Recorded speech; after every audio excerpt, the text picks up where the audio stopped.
This next piece that we're learning from the Nesivas Shalom is very, very important for all levels of chinuch, and he starts off with a fundamental principle. Yesh chinuch ragil. There is regular chinuch, standard chinuch. V'yesh chinuch ba'yasi. And then there is a chinuch for problems, for kids who are struggling. V'loi harezeh kaharezeh. The rules are not the same. Yeled shezakuk l'chinuch ba'yasi miyuchad, a child that requires a specialized, customized chinuch program geared to his needs. B'noisen lo chinuch shigarti, and you give him a regular standard chinuch. Amechanchim choitim b'yeled. The parents, the teachers, the educators, whoever is dealing with this kid, is sinning, is doing a terrible avla. And this really puts a straight line down the middle. And a lot of people there's so much confusion.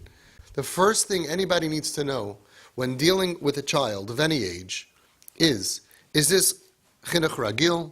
Is this a happy, healthy, normal, stable child? And then you have 1,000 chinuch books? Or is this a child that has problems and issues, struggles, in which case all of the chinuch books do not apply? You need a different 1,000 chinuch books for kids who are struggling. And we have to think about this very, very seriously and very deeply. Imagine if you have two kinds of people that help people at the gym. You have a personal trainer and you have a physical therapist. A personal trainer takes healthy people and pushes them and pushes them and pushes them to the max. He's not worried that the person is sick. He doesn't have to worry about anything. Pushes and pushes and pushes. However, a physical therapist is taking somebody who's sick. And of course, in the sickness, in that right level, they have to push. But not more. For them, they're pushing to get 4 steps, but not 5 steps, because they can re-break and re-traumatize the whole leg. So going to a regular personal trainer who's pushing 20 push-ups, 30 push-ups, they're not worried about the healing of the body and how much do I need to push. It's to the max. And that's wonderful for healthy people. If you want to lose weight, you want to go to the gym, you get a tough guy and he's going to push you to the max. Unless you have a heart problem, you have nothing to worry about. You will build up muscle and it's great. Chinuch ragil. Normal chinuch, normal education. However, someone is having a problem, a struggle, a challenge, and you keep on doing chinuch ragil, you break them. Because their problem is being misdiagnosed, and the solution, therefore, is misdiagnosed. Because you're treating him like a normal kid who's a little lazy, a little not in the mood, or whatever it is, and you're using great regular techniques, but that's not my problem. My problem is I didn't sleep last night because the parents are fighting, or because they can't understand things, whatever it is. So then when you keep on pushing in the regular chinuch, you end up causing tremendous, tremendous damage. A mechanech choitim b'yeled. Mekar ha'kshayim shel yeled b'yasi. What is the source and root of the problems of a problematic child? Hu taspich v'tiskul. It's being trapped by emotional issues and frustration. Umechanchav kol zman shel imotzu es mekar ha'taspich lo yifteru es habaya. And for the educators who are educating that child, until you fix the problem, you're not going to fix the problem. The problem is not that he can't get up in the morning and I'm going to pull him out of bed. The question is, why can't he get up in the morning? And until you fix that problem, right, you could have a kid who has a reason why he's not sleeping well. Until you fix the problem, you don't know how to deal with a solution to actually fix the problem.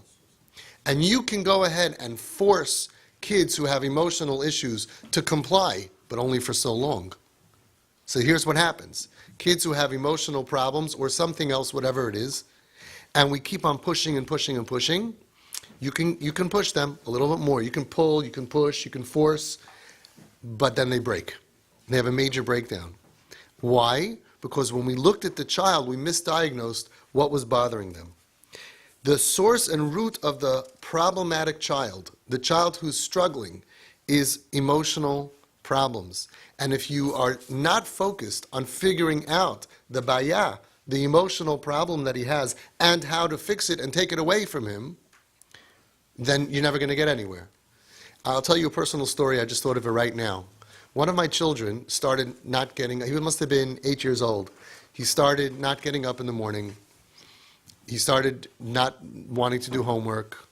And so the first thing that you want to do is you want to okay, we got to push him, and you got to... Same kid as a few months ago, and all of a sudden he's just not behaving well. And then all of a sudden, after about 3 weeks of this, we noticed in the basement some mold on the wall. What happened was there was mold growing from the other side that we didn't see, from some kind of a leak from the dryer or the air conditioning vent or whatever it was, we didn't see. This kid is highly allergic to mold. So here, he didn't have the option of behaving any better. If we would have dealt with it like a behavioral problem,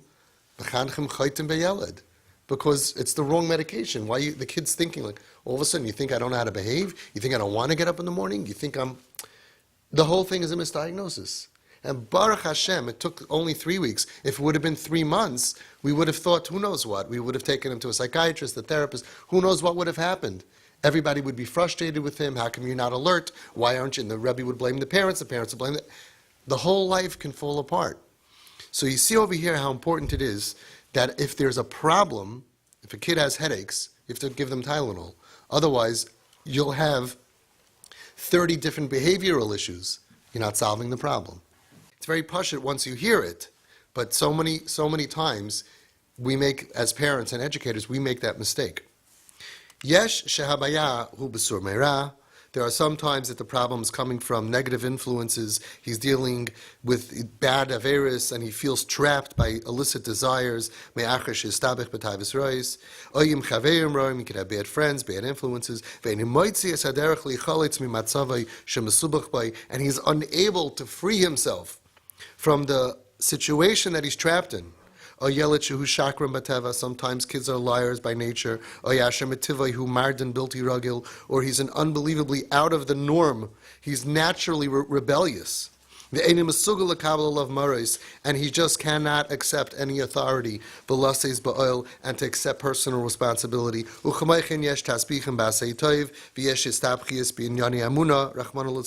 At an older age, sometimes they have problems with emunah. And he takes all of these different things that could happen to somebody, and he's saying, yeah, those are problems that are normal for kids to get into. And it's up to us to go ahead and fix the problem. So many times we hear, well, your kid is this, he's not that, and he's this, he has bad friends. Yeah, kids get into sibuchim. They get into being trapped with all kinds of things, plus. The Rebbe wrote this 30 years ago. What would he say today? The stuff that our kids get stuck in, and we get angry at them. Getting angry at somebody who's stuck doesn't help them. All these things that we spoke about, and similar, it takes great intelligence. It takes great chachma to find ways to extricate the child from his emotional difficulties and to set him on the right path. All of these souls need to have a special fitting treatment. Otherwise, if we don't do the proper treatment for each individual child's individual struggle, we can lose kids. Tasbichim harbe yosim mikol inyani hatayvis. Wow, what a chiddush. A kid gets involved with tayvis, not the end of the world. Much worse if he has emotional things going on in his life, in his world. Much worse. So we push him weiter as if he's normal and if he's regular, and you push him, and chas v'shalom, we can be la'abedus hanefesh. How many times have we seen that? Because we take a kid that the emergency brake was on, and we don't know why it's not going, so more gas. No, there's something holding the car back. Fix the problem, and until you fix the problem, you can break the yeled, which is very dangerous. Harbe pa'amim royim, many times we see, ki dafka me'elu hayeladim habayosim, tzamchu gedolei Yisrael. Many times from kids who were not regular, had problems, problematic. They had difficulties. They ended up being Gedolei Yisrael. Ki lemaisa habayosiyas shalahem. Lemaisa, their troubles navu came from bigla gadlusam shahayu yuladim bilti regilim. They were not regular kids. They had godless in them, and that caused them to have a lot of problems. If you're very, very smart, maybe they're spacing out and they're not paying attention because we're not challenging their brain enough, or all kinds of stuff, that they're different from regular kids. They're made differently from regular kids, and they need a different type of chinuch. And many times the source of the problems comes from greatness. And if it's not dealt with properly, you end up with a kid at risk 5 years later, 6 years later, 7 years later, because, and then we say, oh, he went off the derech. No, he had a problem because of his gadlus that caused him to be different, and it wasn't dealt with properly, it wasn't diagnosed properly, and then you have a broken kid. A broken genius and a broken tzaddik is very dangerous. As we see, about 50% of the parents who come to me say that their kids who are now off the derech and atheists and all kinds of problems were the top kids. They had something inside of them that was hurting them. It was either not picked up on or misdiagnosed, and then the breakdown happens, and those same geniuses, great kids, sensitive, sweet, pure, delicious souls, end up being very, very far away, because we broke them by not understanding them.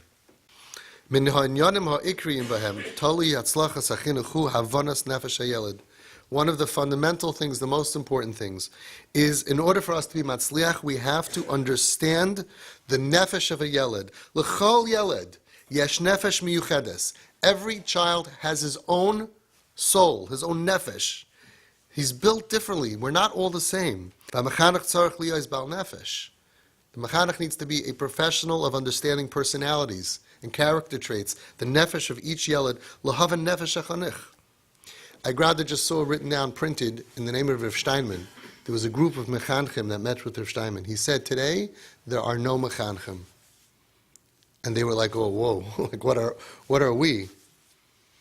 And what it seems like he meant was, mechanchim used to be psychologists.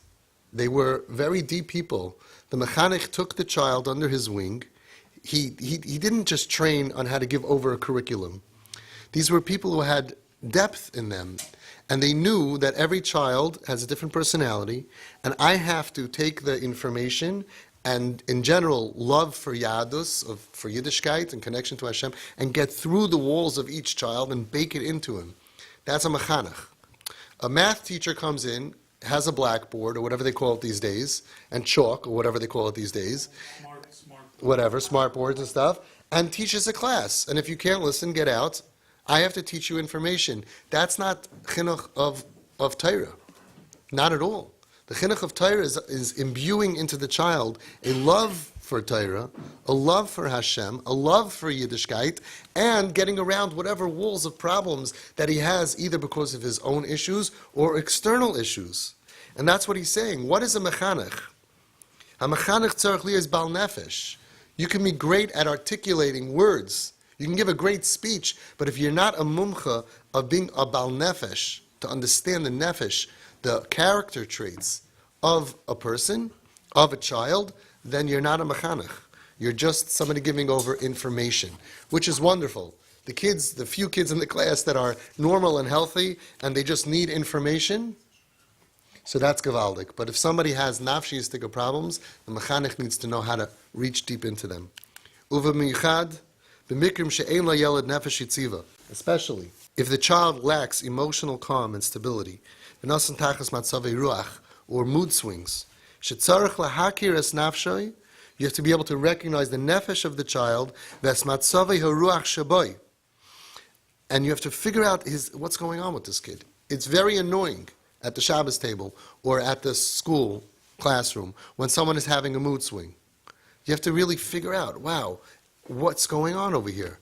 What's behind it? If you can go ahead and get the child to understand that you care about what they're going through, not just by their way they're acting, which is external behavior that I have to control and fight you on, but that I'm deeply concerned and I'm with you trying to figure out what's going on under the hood. Oz margish gam hayeled hakotan, even the small child will feel besat hakarasai subconsciously ki amayre mevenoisai. He'll feel that you understand me. He says you don't even figure out what's wrong really. The child feels understood. You call the child over. I see today was very hard for you to sit by the Shabbos table. I noticed that last night in shul davening was hard for you. You okay? What's bothering you? you treat them in a way that they see that you care about what they're going through, what happens? And then, so then what happens? Then the child will love you and place his trust in you and will accept your authority. When the child feels, you don't care about me, you're not worried about me, you're just running your ship over here, you're running your house or you're running your classroom, and I'm in your way, get out again, and insulting, and you're not sitting to think about, why is Chaim behaving this way? Chaim, I know you're such a great kid. Why are you so restless? You want to share? You want to talk about it? Again, even if you don't find a solution, if the child feels that you don't care about him, he shuts down, he doesn't love you, he doesn't share anything with you, he doesn't have trust in you, and he won't accept your authority. Then, what do you end up with? Chutzpah.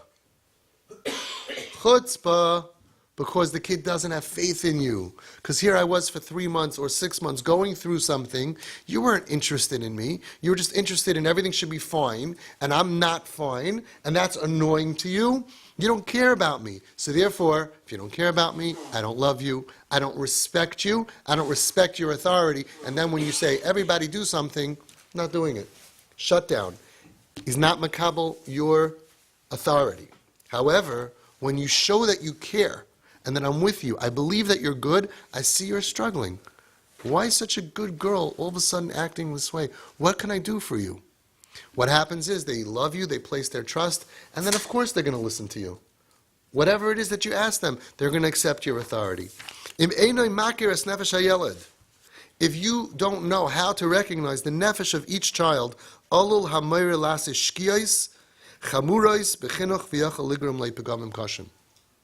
if you don't know the nefesh of the yeled, you can make terrible, serious mistakes that can have tremendous damage. Let's talk about that. We're not just talking about kids go off the derech.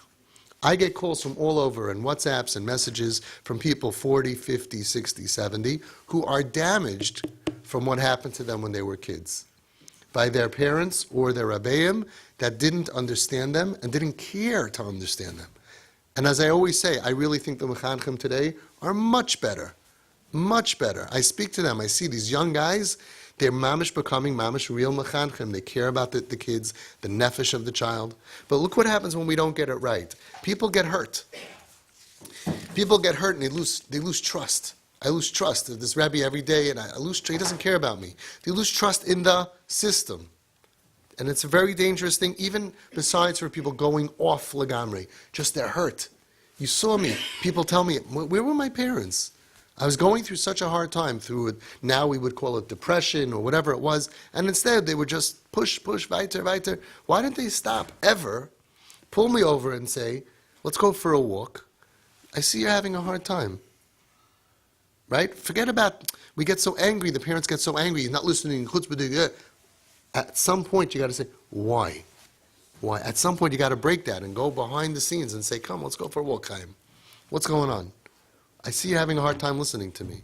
Are you okay? I'm there for you. And even if nothing else happens, the kid will never be able to say, oh, these people don't care about me. And that's very, very dangerous. Matzinu b'chazal, shekavu, toiv shebereifim legehenim. Chazal say, even the best doctors end up going to Gehenim. B'hatam, b'pnei sheroife kivei hatipul, al pi asher rasei. The doctor has to decide the method of treatment based on the assessment, weighing the sides. Binyanim shel pikuach nefesh. V'im ta b'shikol hadas, if he makes a mistake in his, it's this. Weighing the sides and his calculating and in his own judgment. How are you hurting the nefashis? Why? Because he gave a medicine and he got it wrong. So even though he's a good doctor, sometimes you're going to make a mistake in your diagnosis. Mitam zeh henigu al pi hatechnika hachadasha sheloi lekvaya shum diagnosa ela al yesod haichachas brurais beriboid bedikos v'tzilum k'yotz b'zeh. Therefore, the new technological advances are that no doctor goes ahead and just says, this is the way we have to treat. It makes a diagnosis. First, you need x-rays and CAT scans and MRIs and sonograms and all kinds of things. Why? Because people can make a mistake. And the whole derech of treatment, that all the work they're going to do to save the person, if it's the wrong diagnosis, all of it is not just for naught, all of it is wrong. Oisa ikarein. The same approach should be adopted. The educators have to adopt the same thing.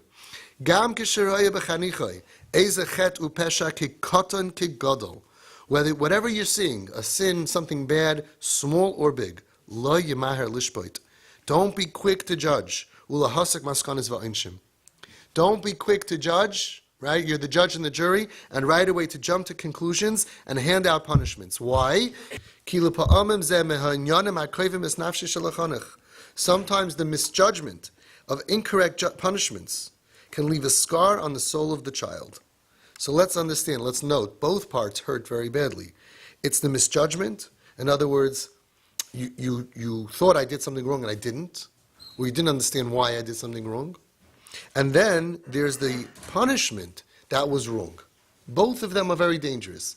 I just remember the story, it happened to me in 8th grade. I was a pretty good boy, I didn't get patched too much. But once in 8th grade, my Rebbe walked into the room, I was closest to the door, and I got a whack. And he found out afterwards that I wasn't the kid who did whatever he thought it was. Right? I was so hurt by that. I was so hurt, I was a very good student, I liked him very much.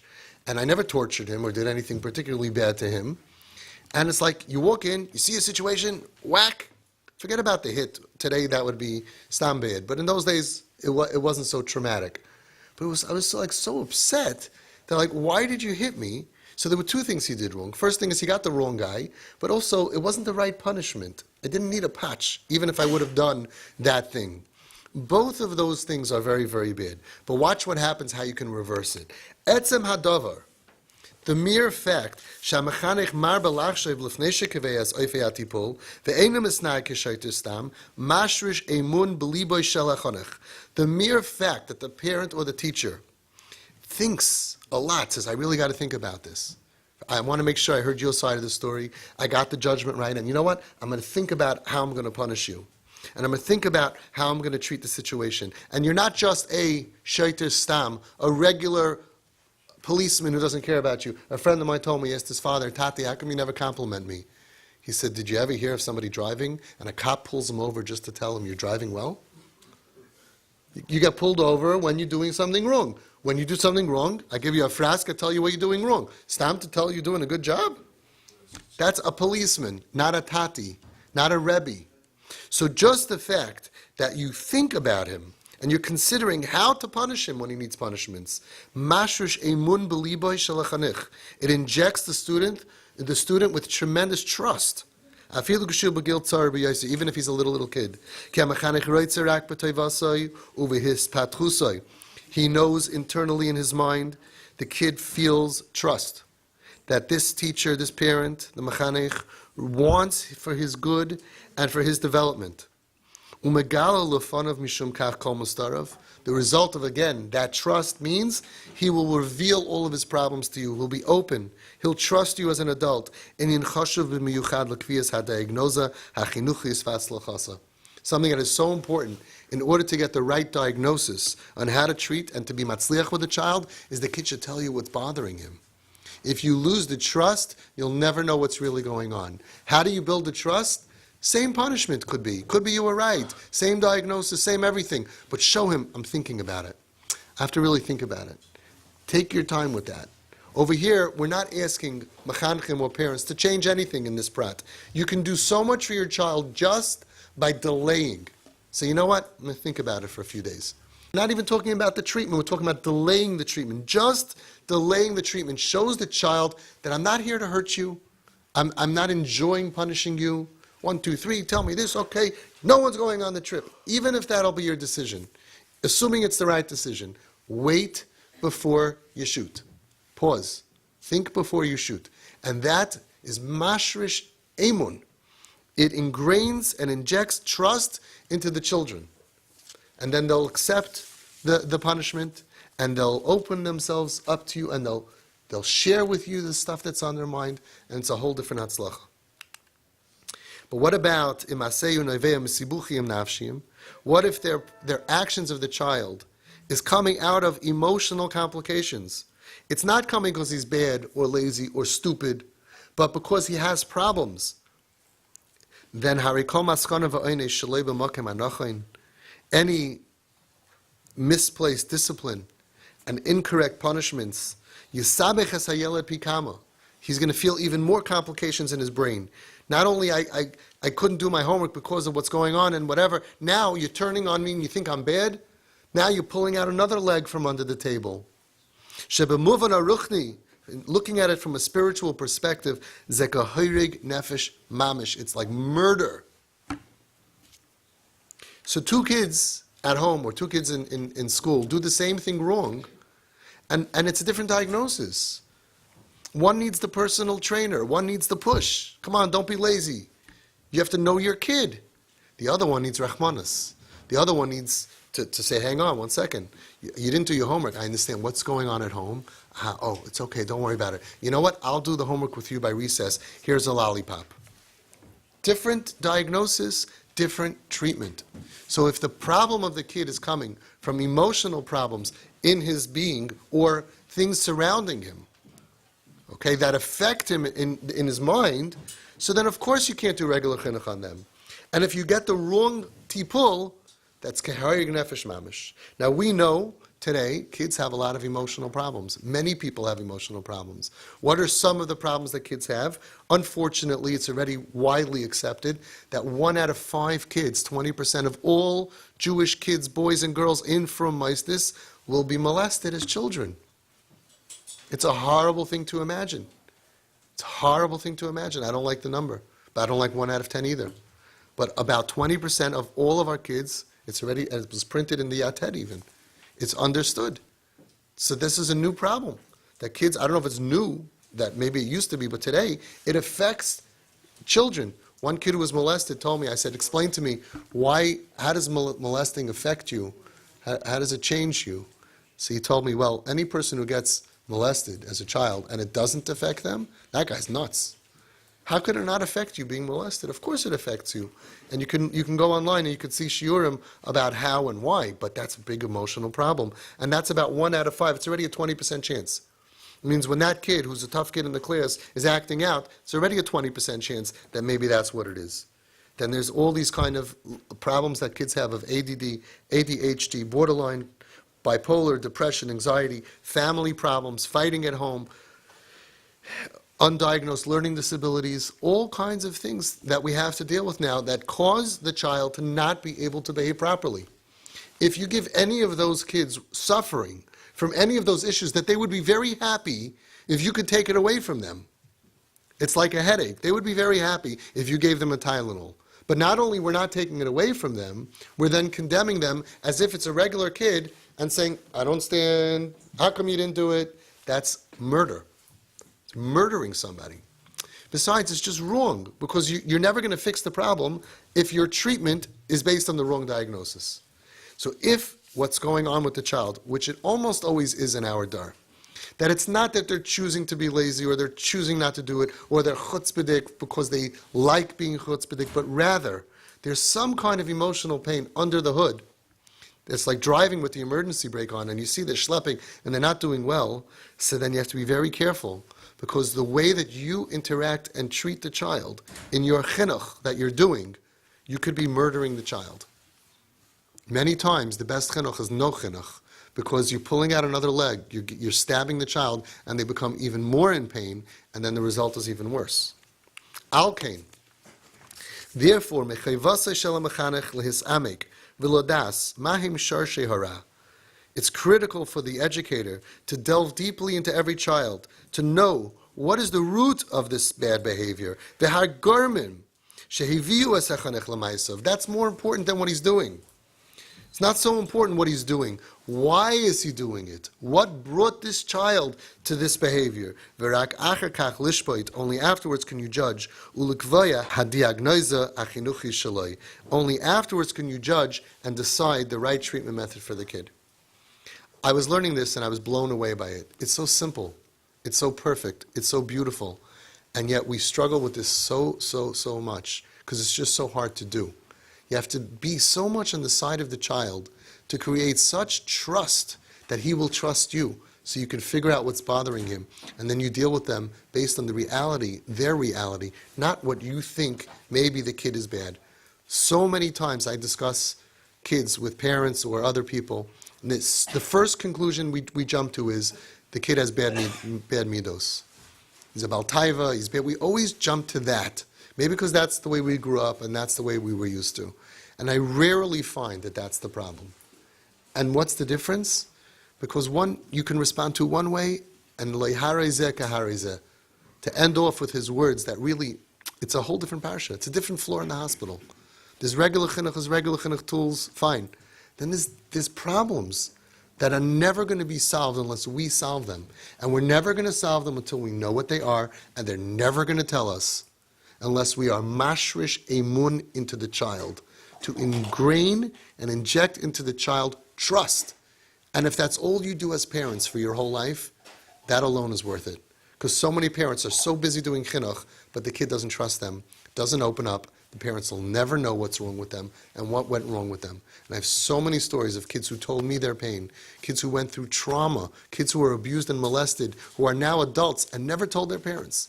So their whole chinuch system, the whole rebellion, every minute that the parents cried about the kid, fought with the kid, tried to help the kid, all of it was based on a totally wrong diagnosis. Ad hayom, so many of these parents still don't know what was wrong with the kid. Why didn't the kid tell the parent? Why did he tell me? Because he trusted me and he didn't trust mommy and daddy. And that's a big problem. So the first thing we have to take from here on in is make sure that we do whatever we can to be mashrush emun. That's the key word. To ingrain trust into our talmidim and into our children. And even if it just starts before anything, it starts with that you're going to punish anyway. Hopefully you're doing it right, but wait. Just show him, care about you. I'm not a cold-blooded policeman who just wants to give you a ticket and move on with my class. I care about you. That will build trust as well.